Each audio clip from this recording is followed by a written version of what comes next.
So ayan, kain tayo mga kalambat. So ito, kumakain po kami ni Ma'am Galvez ngayon dahil mag-aalas 2 na mga kabrid. Kararating-rating na namin at syempre nagluto pa mga kabrid ng ating meal for the day is ayan kabrid. Mayroon akong nilagay sa isang baso ng tasa na sabaw mga kabrid. Oh. Ayan mga kabrid, ayan. Tapos yung ating saging na sabay na papakinabangan na natin.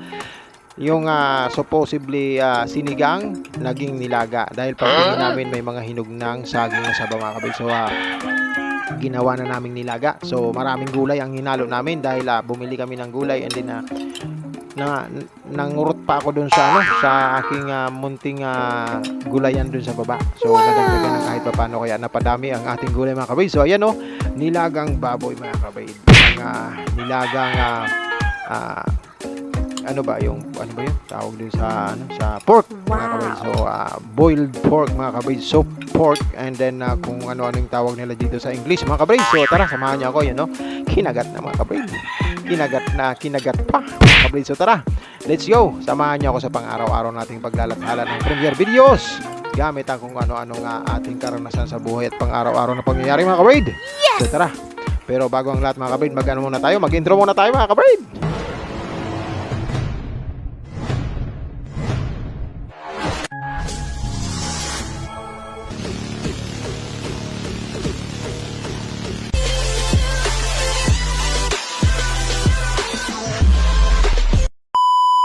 At ayun na nga mga kabrid for today's video mga kabrid.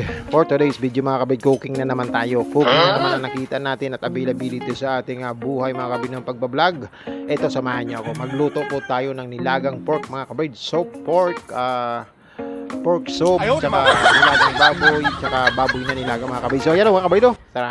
Samahan niyo ako mga kabrid. Magagayat na tayo ng mga kailangang sangkap. Yung sibuyas mga kabrid. Dahil sisigangin lang natin to siya. Pero ang sabi ni Ma'am Gabs mga kabrid is mas gusto niya nga yung nilaga kasi nga po control siya sa acid mga kabrid. So syempre maasim mga kabrid. So ito, samahan niyo ako. Maggayat na tayo ng mga gulay mga kabrid. Ang sangkap natin ay okra mga kabrid. Tinatanggal na natin ang magkabilang dulo mga kabrid, pati ulo ng ating okra mga kabrid. So ito mga kabrid, ang video po na ito ay isang uri ng paglalathala sa pamamagitan po ng premiere. Tapos po kahit ano na lang, ano lang available, kung ano lang nakayanan ng ating sariling si GPC Backyard, yun lang ang gagawin natin mga kabrid. So ayan yung halagang 280 petot na na meat ng pork mga kabrid. Ayan magtatabi kasi ako niya mga kabrid kasi bala ko mamayang gabi is maghanap lang ako ng dahon ng ampalaya, and then ampalaya, tapos magmumunggo ako mamayang gabi mga kabrid. So ayan samahan nyo lang ako mga kabrid sa patuloy na paglalathala natin at kung ano-ano pa mga kabrid. So magpasalamat tayo sa mga kaibigan natin na laging nandyan, sa mga kaibigan nating very supportive, sa mga kaibigan na kahit hindi ko po napapasyalan masyado dahil mayroon tayong kakulangan sa gadget, nandyan pa rin sila. Sa mga kaibigan nating dyan lang yan, nasanay na sa atin kasi Maritisan ang premiere natin is Maritisan na lang. So dito kwentuhan lang, si GPC po is makwento po siya, lalo na sa mga yung gusto ko kasi habang pre-premiere kami, parang nare-remove din namin ang pagod sa paggawa ng vlog, ang pagod na pagsingit ng YouTube or pagiging content creator sa aming mga buhay mga kabrid. Kagaya ko mga kabrid na medyo busy lagi dahil syempre nag-aalaga din ako ng manok. Ayan, isa sa mga ginagawa kong para hindi ako makakaramdam ng pagod mga kabrid. Ginagawan ko ng katatawanan ng mga bagay na kahit ano na lang mga kabrid. Kung ano nakikita ko sa premiere ng mga kasama ko, ayan, joker tayo dyan mga kabrid. Yes! So pagpasensya nyo na kung medyo mapaul ba, medyo below the belt, medyo pagpasensya nyo na po. Ang intention lang po ng GPC is makapagdagdag ng entertainment dating sa lalathala natin lahat mga kabrid. So maraming salamat sa patuloy dyan. Unahin ko na ang ating si Madam Lilet Life and Travels mga kabrid. Ma'am Lilet Life and Travels yan, magaganda ang kanyang vlog, cooking din, viewing, maganda kasi yung place niya, medyo nasa mataas na antas ng medyo mataas na nilalang ba mga kabrid. So ang ating kaibigan na si Sir Saijen Hunter na Saijen mga kabrid. So ayan si Sir Saijen, kahit kahit anong damo kaya niyang bunutin, kahit anong dahon kaya niyang walisin, kahit anong swimming pool kaya niyang anuhin, lambat-lambatin, tanggalin ang mga kung ano diyan. Anong mga kaibigan natin, pag wala na talaga at medyo maulan, magagawa-gawa ng mga beach na kung ano-ano na lang mga kapatid, mga games na mga ano, sira ang mga king kung ano-ano na lang. So kanya-kanya naman kung ano-ano na lang. Nagiging ganun kami kahagad sa mga video kasi araw-araw po kami nag-frame. So si Ma'am Irene Jordan. Ganon din si Ma'am Irene. Ayan, kung ano-ano lang ang tinatahi doon, tahi dito, ano doon, asikaso doon. Ayaw namang magpautang.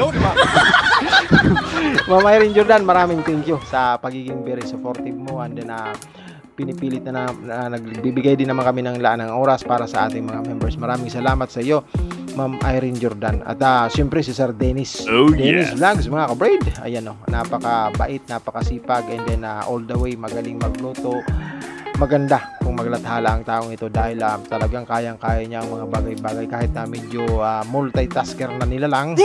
Nakakayanan niya pa rin magbigay ng panahon sa aming maliit na team. So maraming salamat sa iyo, Sir Dennis Vlogs, mga ka-braid.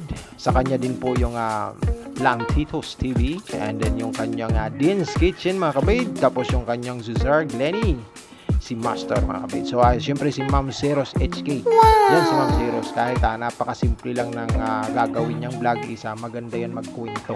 Magandang diyan ako minsan nagkukuha ng mga idea, yung mga kung paano niya mag-deliver ng mga words, and then simpleng tsaka makikita mo sa mga vlog niya na talagang parang honest naman ang taong to.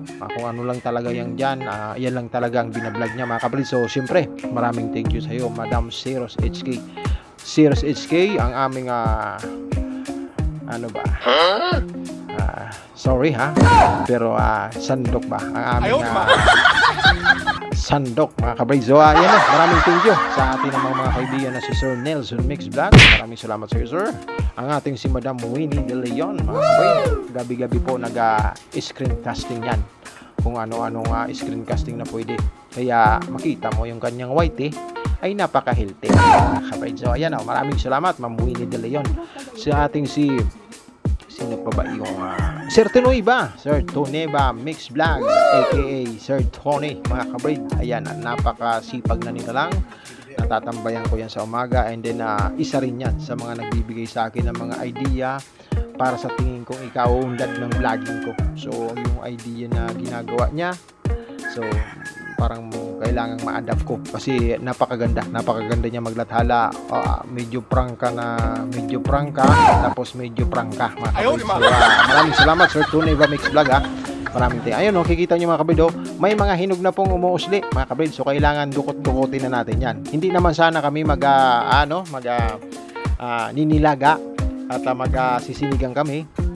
Ayan, nakita namin may mga dilaw na, mga kabid. Kaya sabi ni Gab, ay magnilaga na lang tayo, at sayang yan, masarap yan sabay sa sa nilaga, mga kabid. So ayun, so wala tayong nor na sa pangnilaga. Kaya natural lang talaga ikalalabas ng ating video, yung ating niluluto, mga kabrid. So ayan binaba na po ni GPC, pinagdudukot-dukot ng mga medyo malalambot na dyan sa taas, mga kabrid, dahil plano namin ito, mga kabrid, kasi medyo hinog na, medyo malibalang na. Maghatid kami doon sa kabilang bahay, doon sa isa naming medyo bahay doon na pundar din namin, ayun yung kapitbahay namin dati.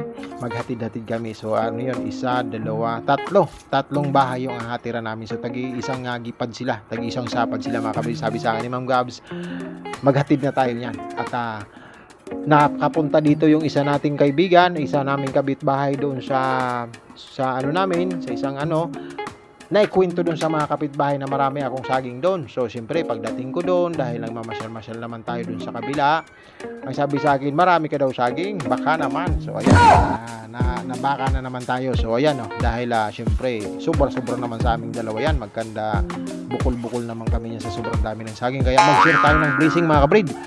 Ang GPC Backyard po ay napakahilig po mag-share ng blessing, lalo na po sa pagkain. Kahit yan, mga kabrid, nag-share talaga ako ng blessing. So kahit gwardiya tayo noon, pag nakapagluto ako ng masarap, O si GPC magluluto ng may dalang ulam. O yan, hati-hati kami doon. Tapos pag mayroong mga event doon sa tayo ay inaatasan na tagapagluto mga kabrid. Yung kahit ano doon, kung ano-ano na lang, medyo maayos-ayos yung panimpla natin mga kabrid, yung dila natin, kaya medyo kahit ano yan, kakayanin natin yan mga kabrid. Dahil nasanay tayo sa mga pistahan doon sa Bicol namin mga kabrid, talagang batang pistahan tayo mga kabrid. 63 barangay sa isang buwan, karami tayo dyan mga kabrid, kung saan tayo nakikitulog para makipista mga kabrid. So ayan mga kabrid, ayan na mga kabrid, umuusok-usok na po mga kabrid. So maraming salamat pa rin sa mga hindi po natawag na ating mga kaibigan mga kabrid. Sana po ay huwag kayo dyan magtatampo-tampo. Si GPC po ay aktualan kung maglathala. So sila Ma'am Winnie, Sir Nelson, si Sir Ma'am Gemma Mix Vlog, maraming salamat. So ALC Bakanat Vlog, maraming thank you po. Ma'am Eden Mix Vlog, Kunyang TV, maraming thank you. Marami pang iba yan. Sila Ma'am SG, Lynn SG Life, si Ma'am Lynn Channel, ayan, mapakababait, mga datihan, baguhan, magkapangalan pa naman sila Ma'am Lynn SG Life, tsaka si Lynn Channel mga kabrid. Puro yan mga kaibigan natin outside from the Philippines area of responsibility mga kabrid. Si Madam Manager Ilodge Gaming, aka manager si Justilis mga kabrid. Maraming salamat sa iyong pagpasyal dyan Ma'am Justilis medyo pinagpapawisan tayo ng malamig pag tayo ay nasa premiere na at andyan si Ma'am Justilis at si manager yan. Ayutin mo, talagang tumatak sa isip ko, ayutin mo GPT, ayutin mo ang paglalathala mo, yung mga pinagtatabi mo, ayutin mo. So ayan, maraming salamat. Ayan na po, puro gulay po naman ang ating gagapiragot. Ilang piraso lang na karne mga kabrid, pinalakalaga lang natin, pinakuluan lang natin, tapos tinambakan natin na maraming gulay, solve na mga kabrid. Para ng nilagang gulay mga kabrid, hindi na nilagang baboy ayaw di ma. Pero tuloy lang mga kabrid. Ang importante ay yung ating lalamunan ay nalalathayan ng kahit maliliit na karning piraso na yan mga kabrid. Maraming salamat sa patuloy na pagsabay dyan, sa inyong mabuting kalooban na pagbigay ng panahon sa amin. Nawa po ay magkaroon naman kami ng pagkakataong makalugluwag. Sana mapaayos na natin ang ating mga gadget, and sana po maging okay na. Naging medyo busy lang kasi nag-iba na po ang sistema. Kung dati-dati nakakapagtamsak tayo, ngayon nag-iba na kasi ng school ang aking anak. So hating-hati talagang oras ko mga kapatid. Pasingit-singit lang. Kahit ngayon nga, kailangan ko ng matulog, pero content pa rin mga kapatid. Content is life, content everywhere, anything. Thank you mga kabrid. So ayan, kain tayo.